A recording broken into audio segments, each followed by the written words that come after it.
Ei pessoal, boa tarde, tudo bem com vocês? Nós estamos na 21ª semana da atividade do site Conectados da Vila e a atividade do 8º ano dessa semana trouxe para nós um texto intitulado O Bilhete de Amor, que é um conto, um texto literário. Quando eu falo texto literário, é um texto que ele não tem bases na realidade. Ele pode ter até uma inspiração na realidade, mas ele não trata de uma história real, mas de uma história ficcional. E nós temos algumas questões de interpretação e questões gramaticais sobre vozes verbais. E aí, quando nós chegarmos nas questões 4 e 5, eu vou explicar para vocês o que se trata das vozes verbais. Então vamos lá, começando pela leitura do texto. O bilhete de amor. Logo que colocou os objetos embaixo da carteira, Pitu encontrou o bilhete. Leu, ficou vermelho, colocou no bolso, não mostrou para ninguém. De vez em quando, mordia-lhe uma curiosidade grande, uma vontade de reler para ter certeza. Era uma revelação que ele não estava esperando. Não podia dizer que estivesse achando ruim. Pelo contrário, ele estava com vontade de olhar para trás, para as últimas carteiras e procurar por uma resposta com o olhar. Era um tímido e não se encorajava. A professora explicava no mapa as regiões do Brasil e ele viajava num rumo diferente. Ainda bem que ela não estava olhando para ele, nem fazendo perguntas, só estava expondo a matéria. Na hora da verificação, acabaria saindo-se mal. Não gostava de ignorar as coisas perguntadas. Só não se saía muito bem quando se tratava de fazer contas de números fracionários. A professora mesmo dizia-lhe que em português e matéria de leitura e entendimento ele saía bem, mas nos cálculos tinha dificuldades. Agora estava distante, pensava em poesias românticas, em música sentimental, estava meio perdido nos pensamentos confusos. O bilhete queimando no bolso, uma vontade de relê-lo, palavra por palavra. Interessante, não era um bilhete bem escrito, tinha até erro de português. Por que a curiosidade? Só ele sabia dele. Não foi como no dia do Correio Elegante, pai, mãe, seu Francisco do armazém querendo saber, dando palpites. Agora tinha um bilhete e era diferente. Tinha um bilhete que trazia uma declaração de amor e uma assinatura. Trazia mais, trazia um convite para um bate-papo na praça, às 2h, se ele quisesse namorar de verdade. Marina era bonitinha, ele queria. Faltava-lhe jeito de dizer. Tinha que escrever um bilhete respondendo, era mais fácil. No intervalo, escreveu o bilhete, fechado no banheiro. Quando ela chegou, a resposta a esperava na carteira. Quase no fim da aula, ele criou força e olhou para trás. Marina sorria, confirmando. Ele sorria também. Diversas vezes, ele olhou para trás e a encontrou olhando. Trocaram sorrisos e olhares. Os dois estavam vivendo uma ternura primeira e não sabia escondê-la mais. Tanto assim que a professora pediu que ele virasse para frente, observasse o que ela estava pedindo para a pesquisa do fim de semana. Naquele fim de semana, ele iria pesquisar alguma coisa nova que não tinha experimentado, como alguns outros de sua idade e turma. O texto é de Elias José, O Bilhete do Amor. E aí vamos às perguntas. Questão 1. O texto lido pertence a que gênero textual? O texto que nós lemos, ele é um bilhete. Nós temos aí um bilhete. Lembrando que um bilhete, ele é um recado rápido com o vocativo, o nome da pessoa. Algum recado, por último, uma saudação.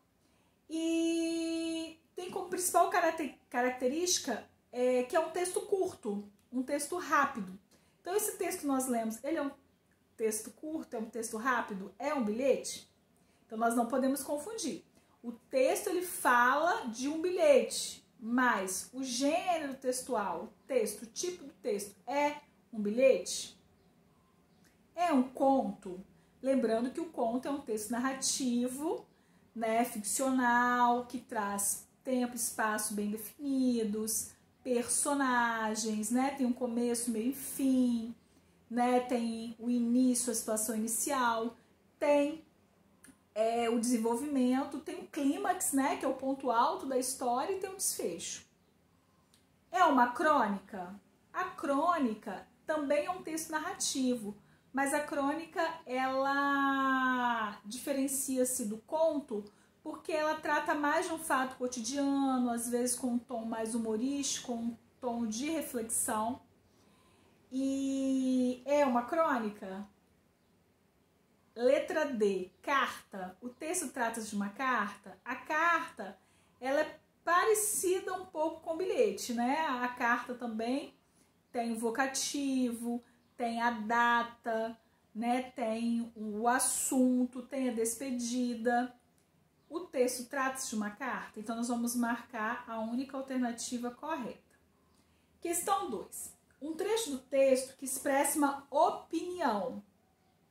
Leu, ficou vermelho, colocou no bolso, não mostrou para ninguém. Isso aqui é uma afirmação do narrador, é uma opinião? Ele estava com vontade de olhar para trás. É uma afirmação do narrador ou uma opinião? Não gostava de ignorar as coisas perguntadas. É uma afirmação do narrador ou uma opinião? Marina era bonitinha. Ele queria. É uma afirmação ou é uma opinião? Questão 3. O narrador está em qual pessoa? Lembra que eu falei com vocês sobre a questão do narrador personagem e o narrador observador? O narrador personagem, ele participa da história. Ele conta a história ao mesmo tempo que participa. Então, o texto vai aparecer sempre em primeira pessoa. O narrador observador, ele não participa da história, ele apenas conta a história, ele observa, ele não está na cena, ele apenas observa. Então, o texto vai aparecer na terceira pessoa. Então, nós vamos identificar o texto que nós lemos, ele é um texto que está em primeira pessoa ou em terceira pessoa. Então, se nós identificarmos se o narrador é personagem ou observador, nós conseguimos identificar em qual pessoa do discurso que o texto foi escrito. E aí nós vamos às duas últimas questões que falam das vozes verbais. Então, vamos lá. As vozes verbais, elas são importantes para a construção semântica do texto. Nós vamos usar a voz ativa ou a voz passiva no nosso discurso a partir da nossa intenção. Quando nós queremos destacar o sujeito do enunciado, o sujeito estará na voz ativa. Por exemplo, Ana Carolina leu o livro. Quem leu o livro? Ana Carolina. Então, Ana Carolina é o sujeito que pratica a ação de ler. Nesta oração, o sujeito ele está na voz ativa, porque o sujeito pratica a ação de ler o livro. Quando eu falo o livro foi lido por Ana Carolina, agora o sujeito ele não pratica a ação, ele sofre a ação de ser lido por Ana Carolina. Quem foi lido por Ana Carolina? O livro. Então, quando eu faço a inversão de Ana Carolina leu o livro para o livro foi lido por Ana Carolina, quem ocupa a primeira posição da frase agora é o sujeito o livro.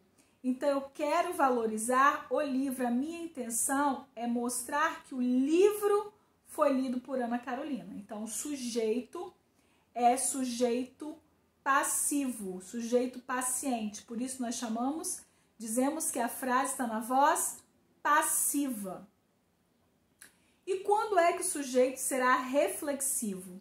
é quando o sujeito, ao mesmo tempo, pratica e sofre a ação. Quando eu falo Ana Carolina penteou-se, Ana Carolina praticou a ação de pentear os cabelos e Ana Carolina sofreu a ação de pentear os cabelos. Então, nós temos aí o sujeito na voz passiva. Então, são 3 vozes verbais. Voz ativa, o sujeito pratica a ação. Voz passiva, o sujeito sofre a ação. E voz reflexiva, o sujeito pratica e sofre a ação ao mesmo tempo. Então, vamos às questões. Em qual alternativa a passagem do verbo da voz ativa para passiva não foi feita corretamente? A professora explicava no mapa as regiões do Brasil. Aí foi modificado. As regiões do Brasil eram explicadas no mapa pela professora. B. Ele viajava no rumo diferente. No rumo diferente, ele viajava. O bilhete queimando no bolso. Ele era queimado pelo bilhete no bolso. No intervalo, escreveu o bilhete. Um bilhete foi escrito por ele no intervalo.